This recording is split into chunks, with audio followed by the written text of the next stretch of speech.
I am in my office instead of in my normal spot. Um, I've already done my morning meditation and everything, but we had an early call at Zen. At Zen. I am feeling Zen. We had an early meeting at about at 10. So I literally went straight from my meditation into preparing for that. And then oddly enough, it didn't even wind up happening. It had to be rescheduled. So I just finished my reading. I'm reading Rick Rubin's The Creative Act, A Way of Being. This is a book I wanted, and that was on my to-read list for a really, really good minute now. And I was holding off on getting it because one, I was telling myself it was super expensive, which was ridiculous because I'm definitely of the belief of if it's going to nourish me, if it's something that's going to help me grow and be better and welcome more into my life, that's an investment. But the other reason was also because we're traveling and we've been trying to do our best not to accumulate more things to have to drive home in or with, so that we can be comfortable and spacious.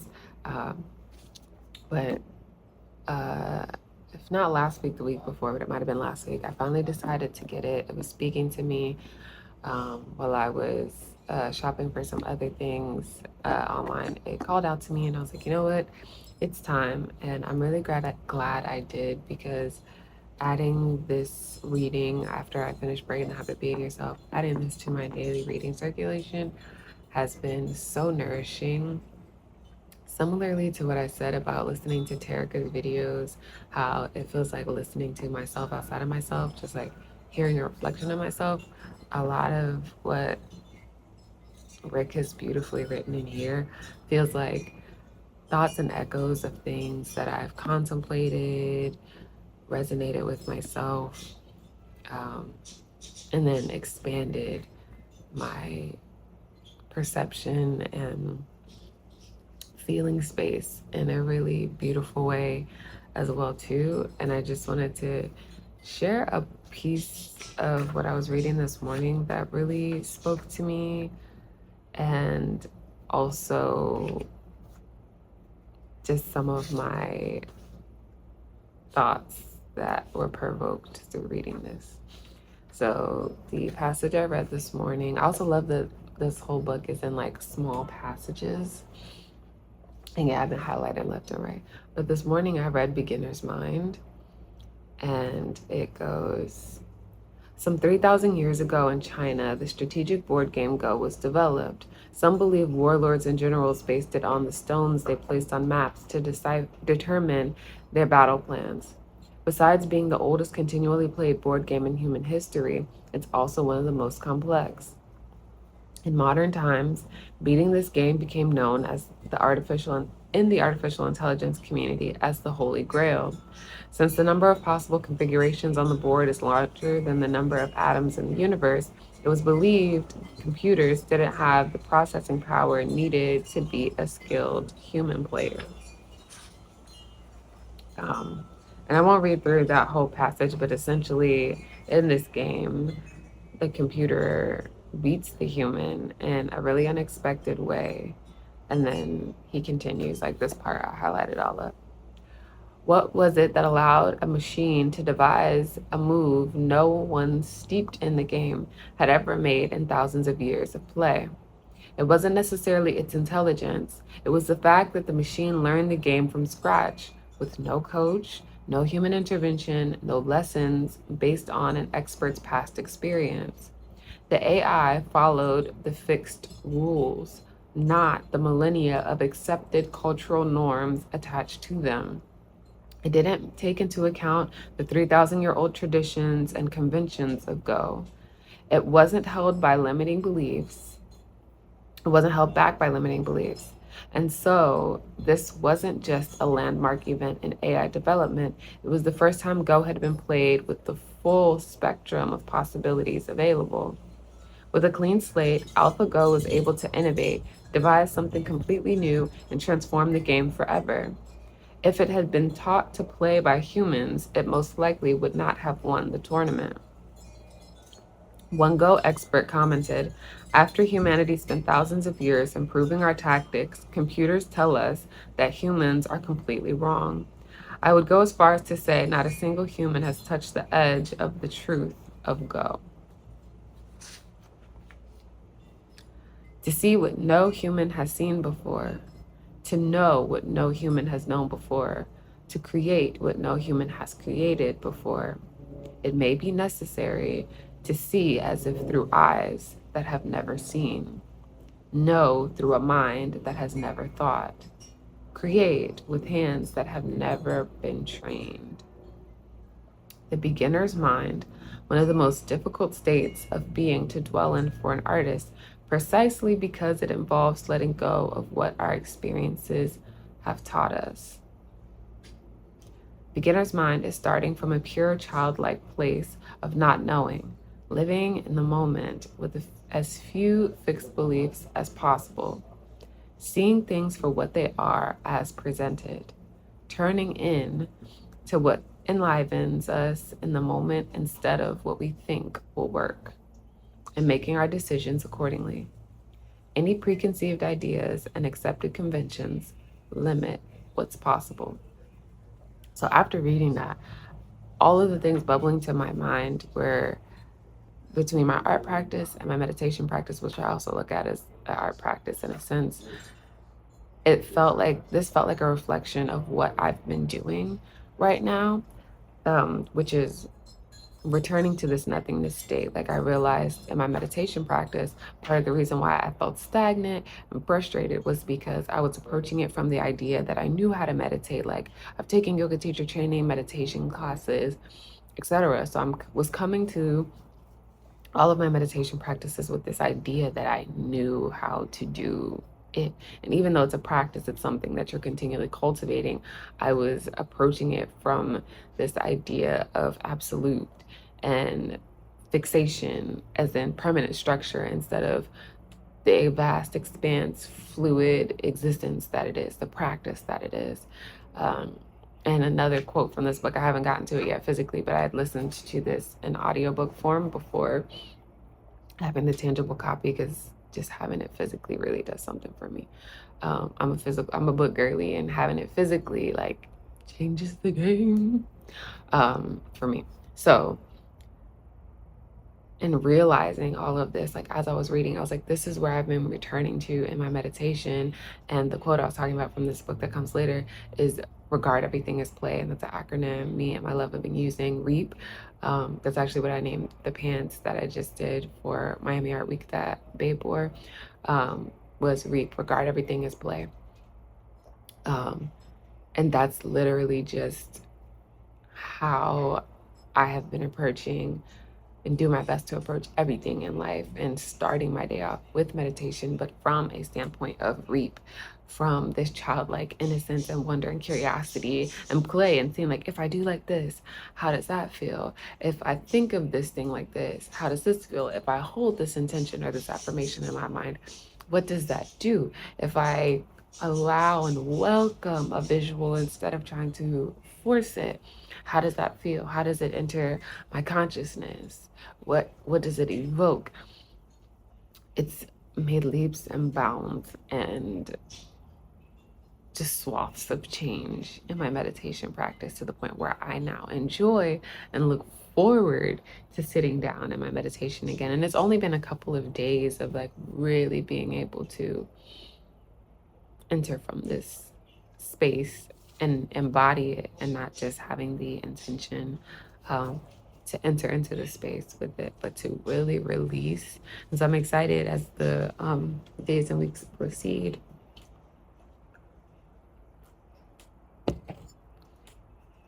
to continue showing up and engaging from this place of play. And then in my art practice, I feel like I'm excited for the next time I approach whichever art practice I do next,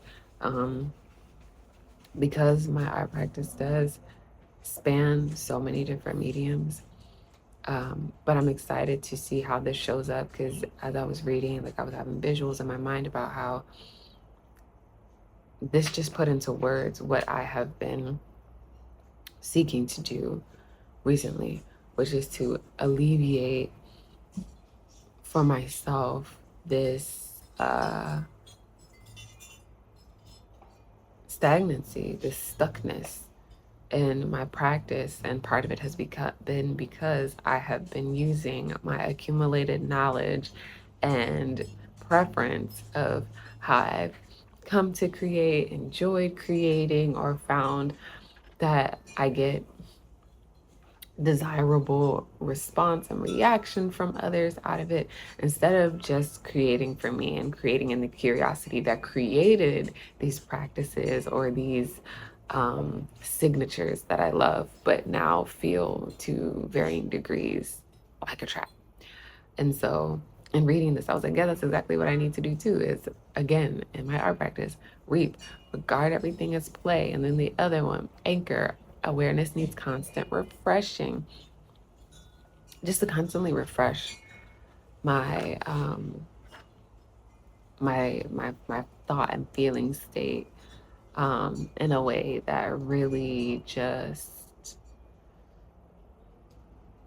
nourishes and opens my practice of being a living being and just showing up and existing and being aware and conscious and intentional throughout the day, but also my art practice and my meditation practice.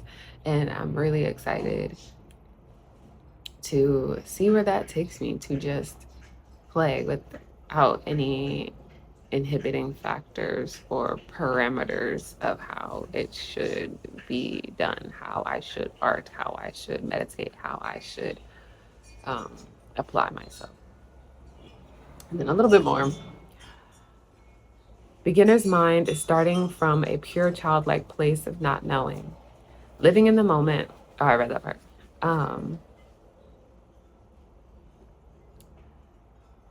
But I'm gonna read it again because it hit for me. Beginner's mind is starting from a pure childlike place of not knowing, living in the moment with as few fixed beliefs as possible, seeing things for what they are as presented, turning into what enlivens us in the moment instead of what we think will work, and making our decisions accordingly. That part, what we think will work, like that's something else that have been tripping me up in my art practice. It's like, oh, because I got response and reaction to this, like I think this will work, or I think, people will like this, da da da da, instead of creating for what feels good in my soul and making decisions accordingly. Any perceived ideas and accepted conventions limit what's possible. Then it's bumping me. That's why the chair is moving. You hanging out in the office. We tend to believe that the more we know, the more clearly we can see the possibilities available. This is not the case. The impossible only becomes accessible when experience has not taught us limits. I was like,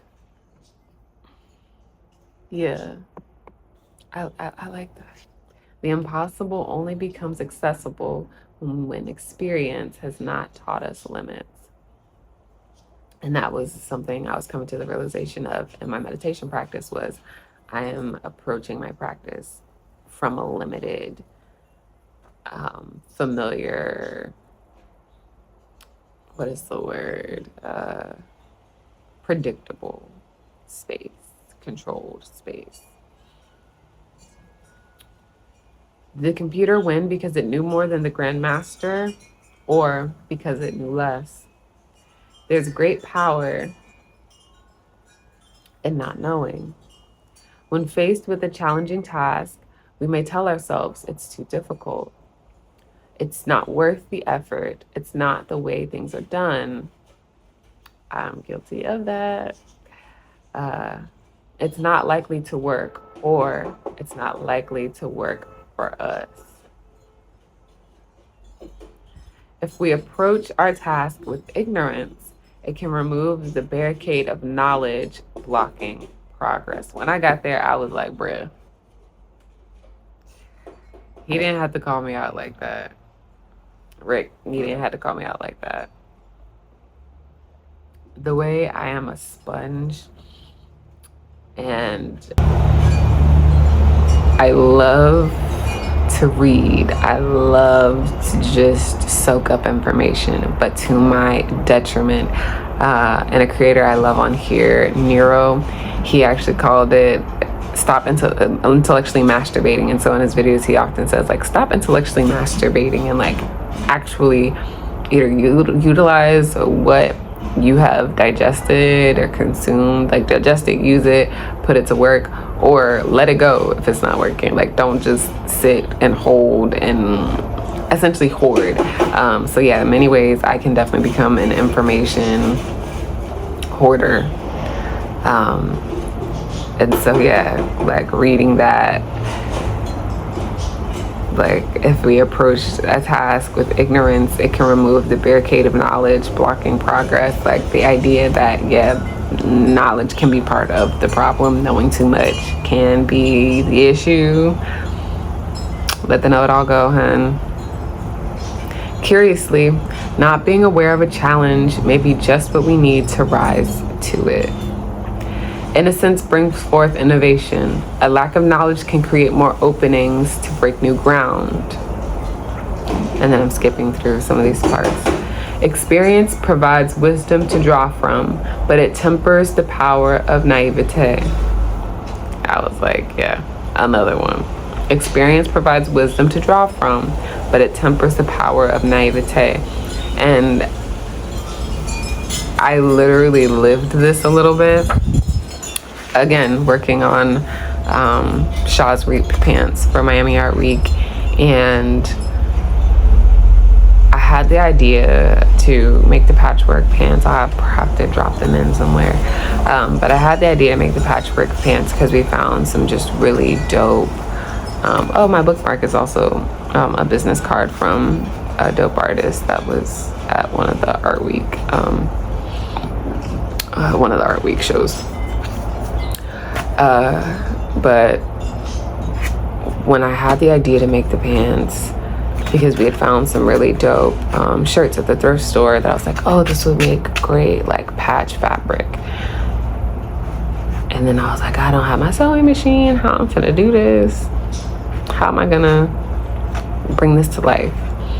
And then I had to pull myself back and be like, okay, well, what was I doing before I had a sewing machine? Or how would I approach this if I just didn't have those tools? And subconsciously being like, if I didn't have those tools or that knowledge of this is a way that you can efficiently do this thing.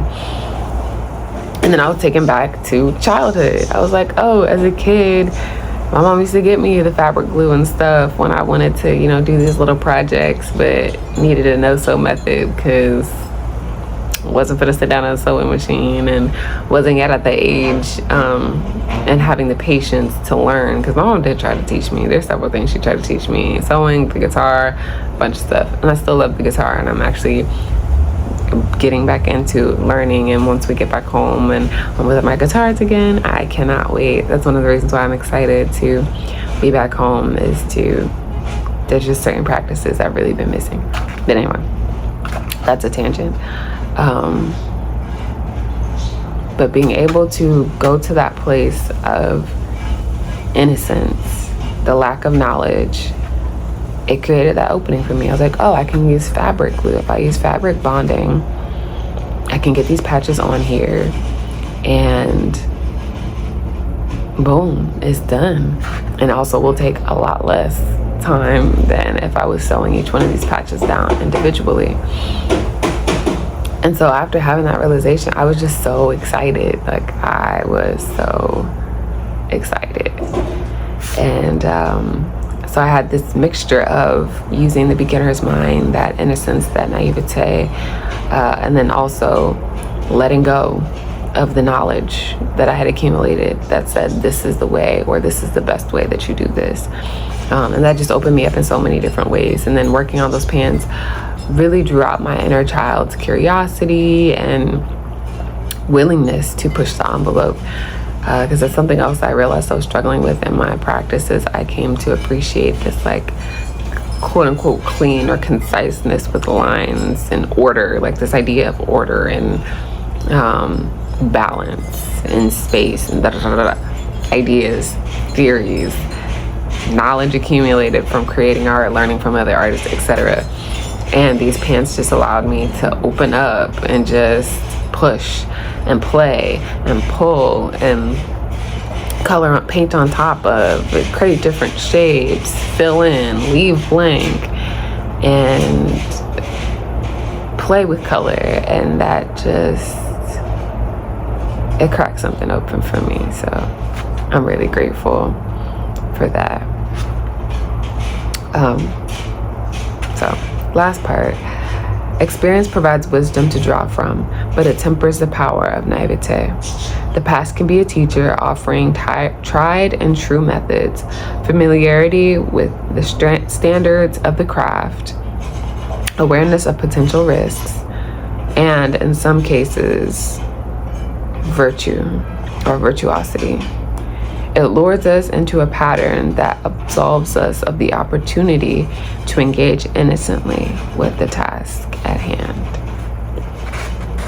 And so that's not the end of that chapter, but that, oh no, this is let me see, I had a little exclamation marks by it. So I'm gonna skip here.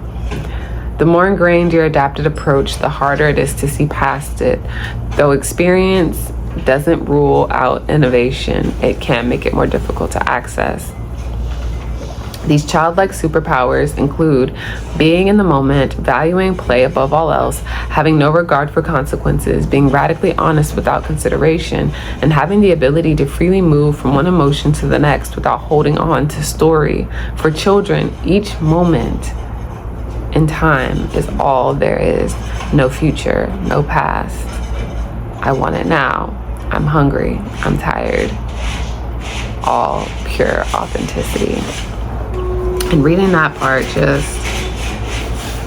that just tickled something in my soul, because I was definitely one of those people that was constantly told, like, you can't say that, or don't say that like that. That's rude. That's offensive. That's mean. That's inconsiderate. And I'm grateful to know and understand these concepts, but also I spent a long time fearing my voice, not speaking, feeling like I did too much or wasn't kind enough or loving enough. But my intention and my energy is always coming from a place of love. That is what I intend. And just reading that reminded me of so much of my child self and how I moved and operated. It was just always from this organic, intuitive, charged space of knowingness and gratitude and just innocence. And I'm really excited and enjoying re-engaging those aspects of myself. So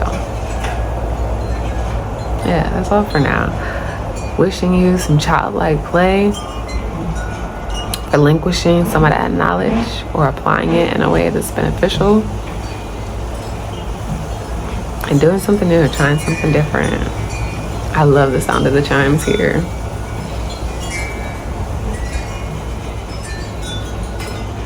I'm definitely gonna have to get some chimes for back home, because just hearing them here with the breeze.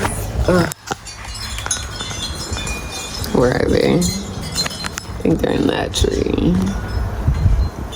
Oh, can you see it? I don't know. Either way. Oh, there they are. They're in that tree. Oh, I accidentally pushed stop, but yeah, the chimes are in that tree. And Zen is here. I'm about to get into my workflow and enjoy my day. I've had my green juice. I was up late because the last day of Miami Art Week was on Sunday. I wound up doing all of our usual Sunday reset, weekly deep clean stuff yesterday. And it took me well into the morning. I didn't go to sleep till around like 1 or something, because I was determined to also shower and everything afterwards, after cleaning, so I could go to bed feeling good, feeling clean myself and not just the house. So in doing that, I wound up being up later than I intended. I also completely forgot to get my smell goods going. I usually like to do my morning reading and stuff out here with a scent.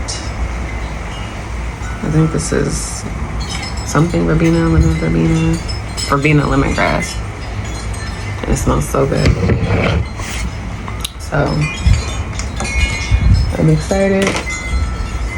I actually sketched out like a broad bird's eye view to-do list last night before I went to bed. So that's what I'm gonna get into today. And yeah, I'm just gonna have a great day. So yeah, peace, love, and fairy dust.